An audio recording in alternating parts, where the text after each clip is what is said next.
Comment parler d'un grand club sans parler de l'USAP? L'Union Sportive Arlequin-Perpignan est un club de rugby incontournable. Passé par toutes les divisions, les 100 et or ont su s'imposer et remporter de nombreux trophées. Retraçons ensemble l'histoire du club en 5 dates clés.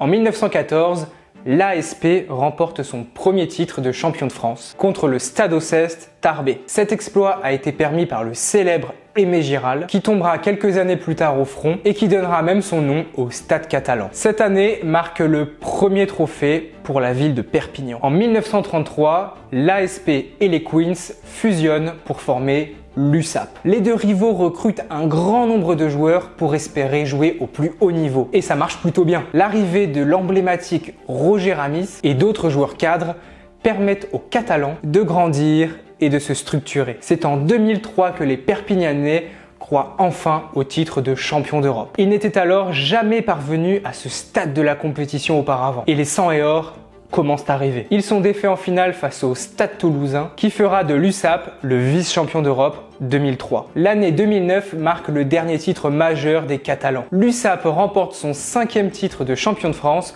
en écrasant le championnat. Il réalise un sans faute grâce à l'aide du staff composé de Franck Azema et de Jacques Brunel. En 2014, 100 ans après leur premier titre, le mythique club catalan est relégué en Pro D2. Ils doivent pallier un grand nombre de départs qui les fragilisent. Le staff doit être renouvelé et à ce jour, l'USAP jongle entre le top 14 et la Pro D2. Et toi, maintenant, dis-nous en commentaire quelle équipe souhaites-tu découvrir en 5 dates clés. Et pour découvrir tout ça, n'hésite pas à t'abonner à Cop Rugby.